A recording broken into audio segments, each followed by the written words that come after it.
Truth is like mercury. It is fluid, hard to hold on to, but reflects everything with chilling clarity. Experience the changing nature of reality in our latest high-tech cinematic thrillers. Subscribe now and follow the flow of the truth as it reveals itself to the world today. You don't deserve a single cent of that house, Claire. My sister-in-law's voice carried across the entire funeral reception like she wanted everyone to hear it, like she was proud of it. The living room of my grandmother's home still smelled like her lavender candles, and Diane was already redecorating it with her eyes. I didn't answer. I stood near the window holding a cup of tea that had gone cold an hour ago, watching the way my brother Marcus nodded along with whatever Diane said, the way he always did. Outside, the neighbor's oak tree was dropping its last leaves. My grandmother, Ruth, had planted that tree 40 years ago. She used to say it was stubborn, like all the women in our family. I was the only woman left now. I set the cup down on the windowsill and walked to the kitchen. My mother had passed when I was 14. My grandmother had raised me after that, in this house, in this kitchen, with the yellow curtains she'd sewn herself. I had slept in the small bedroom at the end of the hall every summer until I turned 22. I knew which floorboard creaked. I knew the radiator knocked twice before it settled. I knew this house the way I knew my own handwriting. That would matter later. The reading of the will was 3 days after the burial. My grandmother's attorney, a quiet man named Mr. Holloway, sat behind a desk covered in neat stacks of folders and read in a flat, careful voice. Ruth Elaine Carpenter had left her estate, including the house, the property, and her savings account containing $340,000 to be divided equally between her 2 grandchildren, me and Marcus. Before Mr. Holloway finished the sentence, Marcus was already sliding a piece of paper across the desk. "She changed her mind," he said. I looked at the paper. It was a handwritten amendment dated 6 weeks before my grandmother died. It said that I, Claire Carpenter, age 29, voluntarily waived my claim to the property and the savings in full in favor of my brother Marcus, because I had expressed on multiple occasions that I had no interest in managing an estate. At the bottom was a signature, my name, my handwriting, except it wasn't.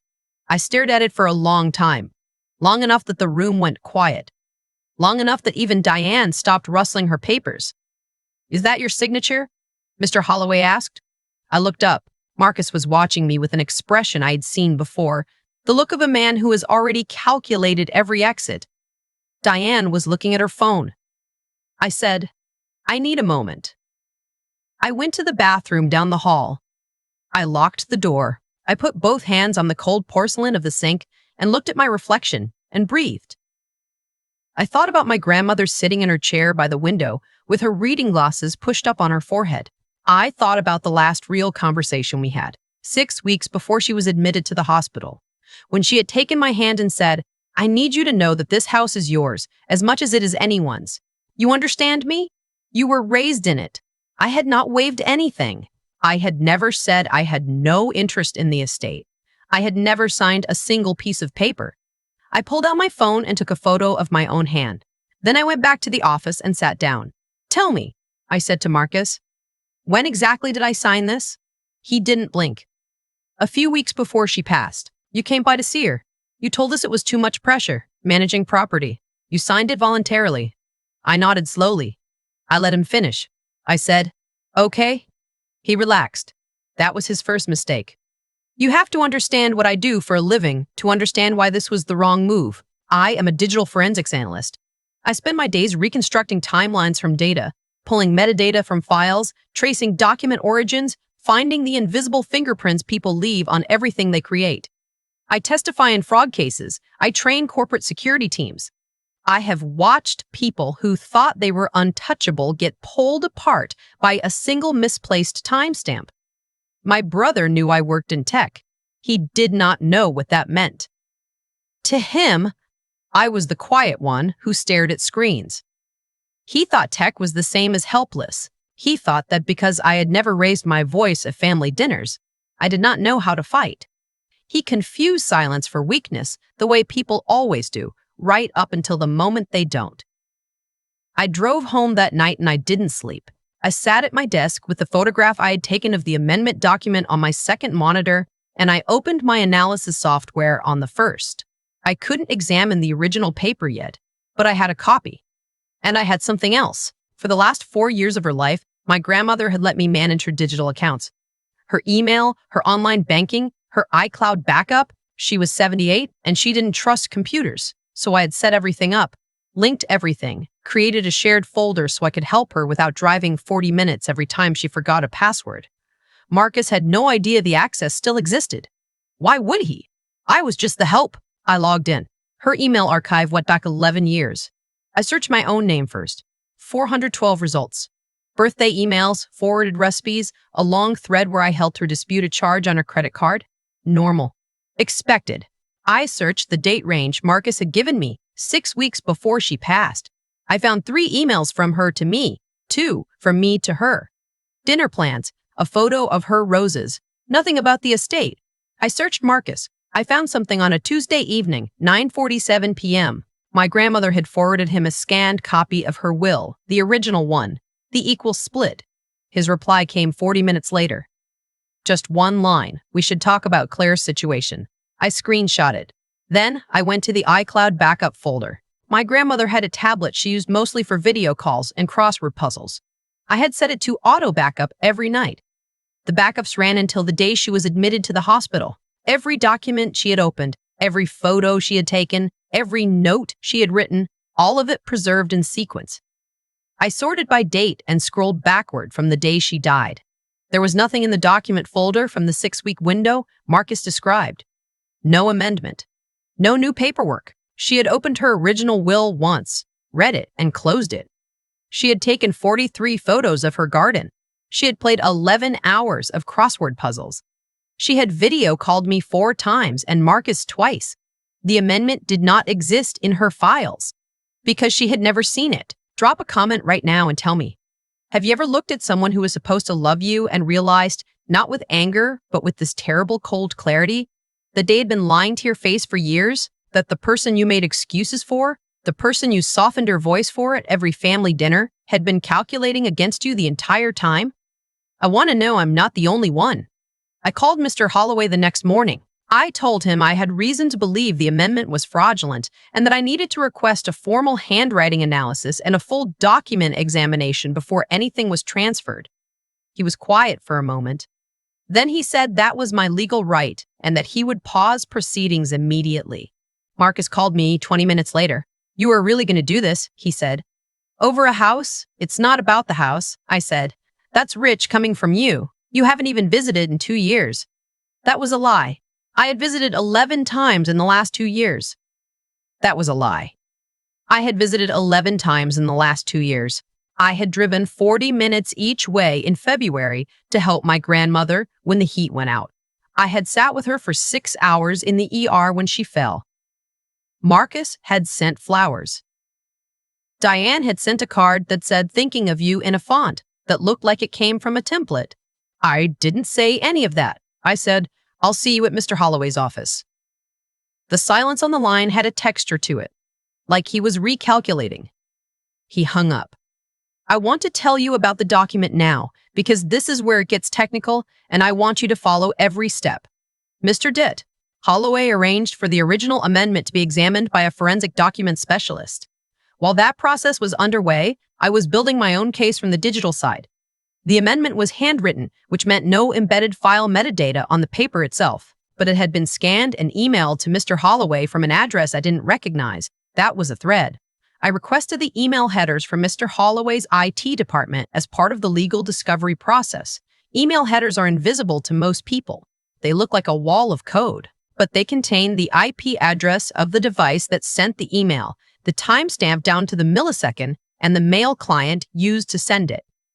The email had been sent from a Gmail account created 11 days before my grandmother died. The account name was Ruth.Carpenter Personal, designed to look like it belonged to her. The IP address traced back to a residential address in Clearwater, Marcus and Diane's address. It had been sent from Diane's laptop. I kept going. The email contained a scanned PDF. PDFs carry metadata too, buried in the file properties, invisible unless you know to look. I ran it through my tools. The document had been created using Adobe Acrobat on a Windows device. Creation date, 4 days before it was emailed to Mr. Holloway, 11 days before my grandmother died.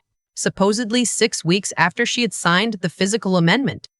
The scan was of a physical document, but the PDF had been created recently. That meant someone had written the amendment, scanned it, and converted it to PDF, all within the last 2 weeks of my grandmother's life, while she was in the hospital, while she could barely hold a conversation.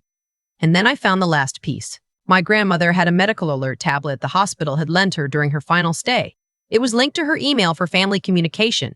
I had helped set it up. She had used it to send me a voice message 3 days before she passed, just saying she loved me and that she hoped I wasn't working too hard. I still have it. That tablet received a copy of the fake amendment email, auto-forwarded by Gmail because I had set up her account to copy medical communications to all linked devices. The tablet logged the receipt with a timestamp. 11:23 a.m. on a Wednesday. My grandmother was in surgery at 11:23 a.m. on the Wednesday. My grandmother was in surgery at 11:23 a.m. on that Wednesday. I have the hospital records. She was under general anesthesia. Someone sent my grandmother a document at the exact moment she was physically incapable of receiving it, and then they used that document to claim she had personally arranged it. I sat back in my chair and looked at my 2 monitors. I thought about Diane at the funeral reception, redecorating my grandmother's living room with her eyes. I thought about Marcus sliding that paper across Mr. Holloway's desk like he'd already won. I thought about my grandmother planting a stubborn oak tree in the front yard 40 years ago. I called Mr. Holloway. I told him I needed a formal meeting, that I had digital evidence of document fraud and identity impersonation, that I needed Marcus, Diane, and their attorney present. He paused. Then he said, Thursday at 2. I said, I'll be ready. I spent the next 2 days building the presentation, not because I needed to perform, because I needed it to be irrefutable. I needed every piece of evidence displayed in a sequence so clear that there would be no room for interpretation, no window for Marcus to lean across the table and say it's complicated, or she's confused, or this is just Claire being difficult. The way he had been saying it my entire life. I had been the difficult one since I was 17. The one who asked too many questions. The one who brought up money at Christmas when no one wanted to talk about it. The one who pointed out that Marcus got a car for graduation and I got a card. The one who noticed when things didn't add up and said so out loud instead of letting it pass to keep the peace. They had trained me to believe that noticing things was the problem. That my discomfort with unfairness was a character flaw. I had spent years apologizing for having eyes. I was done apologizing. Thursday arrived cold and gray, the kind of November morning where the sky looks like old concrete. I drove to Mr. Holloway's office building and sat in my car for 10 minutes. I ate half a granola bar. I called my best friend and said, I'm about to do it. She said, go get them. I went. The conference room was on the 3rd floor. Long table, neutral carpet, the kind of room designed for difficult conversations. Mr. Holloway sat at the head. His associate was taking notes. Marcus sat on the left side with Diane next to him, and a man I didn't recognize in a blazer who was apparently their attorney. They had brought an attorney to the meeting where they thought they were inheriting everything. The confidence was almost impressive. I sat across from Marcus. I set my laptop on the table and plugged it into the conference room display screen. I did not look at Diane. I did not look at their attorney. I looked at Marcus, and I waited for him to speak first. Claire, he said, I really hope we can resolve this without dragging the whole family through. I'd like to start, I said. Mr. Holloway nodded. I opened my first slide. It was just the amendment document, enlarged to fill the screen. This document, I said, claims I signed away my inheritance voluntarily. I want to address 3 things: the handwriting, the timeline, and the origin. Their attorney shifted in his chair. Marcus was still. Diane was looking at the table. I'll start with origin, I said, because that's the most interesting part. The IP address appeared on screen, the Gmail account, the creation timestamp. This email was sent to Mr. Holloway's office from an account named ruthcarpenter.carpenter. It was created 11 days before my grandmother died. The IP address traces to a residential address in Clearwater, Florida. I clicked to the next slide. Marcus and Diane's address pulled from public property records. Their attorney leaned toward Marcus and said something quietly. The PDF metadata came next. I walked through it the same way I would in a courtroom. Creation date, software used, device fingerprint. I kept my voice level. I did not rush. I let each piece sit in the air of the room long enough for everyone to understand what they were looking at. Then I got to the hospital records. This document was emailed to my grandmother's linked tablet at 11:23 a.m. on November 4th, I said. I have her hospital intake and surgical records showing she was in the operating room from 10:45 a.m. to 1:35 REM to 30 p.m. that day. I put both documents side by side on the screen, the email timestamp and the surgical log. You sent my grandmother a document while she was under anesthesia, I said, and then you used it to claim she had personally authorized the transfer. The room was very quiet. Diane's chair scraped back slightly. She didn't stand. She just moved, like her body wanted to leave before her mind had decided. Marcus looked at the screen for a long moment. Then he looked at me. There was something in his face I had never seen before. Not guilt, exactly. Something older and tireder than that, like a man who has been holding a position for a long time and has just been told the position was never going to hold. He said softly, "We needed the house, Claire." His attorney closed his notepad. That was not the right thing to say. Mr. Holloway's associate was still taking notes. Her pen didn't stop. "We were going to lose the business," Marcus said. "The restaurant, everything. We needed something real. Grandma was going to leave it to both of us anyway. We just moved the timeline," Diane said, finishing his sentence. Like that made it cleaner. I looked at her. "You moved the timeline while she was alive," I said. "While she was in that hospital. You sat in a visitor's chair next to her bed, and you sent a forged document from the parking lot." Diane didn't answer. Mr. Holloway set down his pen. "The document," he said, speaking carefully, "represents fraud upon this office and upon the estate. I am required to report this to the state bar and to flag it for law enforcement review. The amendment will be voided in full. The estate will proceed under the original will." He looked at their attorney. "I'd advise your clients not to contest further." Their attorney nodded once. He had the expression of a man who had just confirmed that the hill he was hired to defend was not worth the fee. Marcus stood up.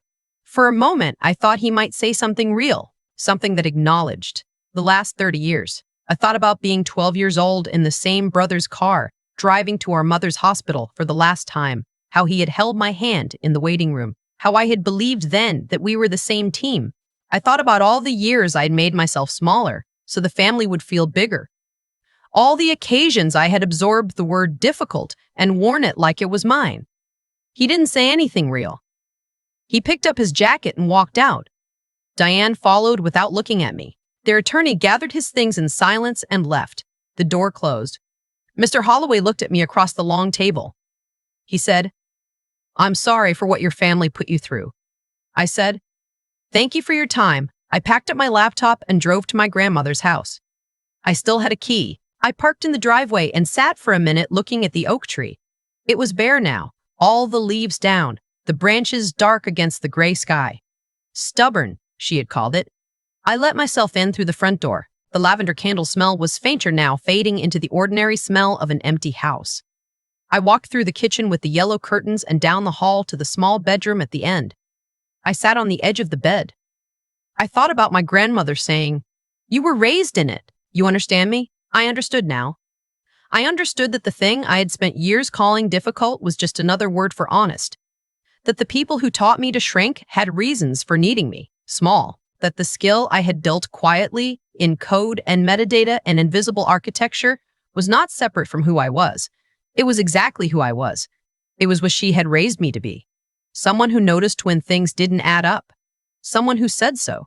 I didn't cry. I sat in the old room until the light outside went thin and gray, and then I took out my phone and called a property management company to discuss the house. 2 weeks later, I received a formal notification that Marcus and Diane were under investigation for fraud. Their attorney filed a letter of withdrawal from representation. The restaurant filed for bankruptcy 4 months after that, which would have happened regardless. My grandmother's savings were transferred to my account in accordance with the original will. I kept the house. I repainted the kitchen. I left the yellow curtains. Last week, Marcus texted me. It said, "I hope you're happy with yourself." I looked at it for a moment.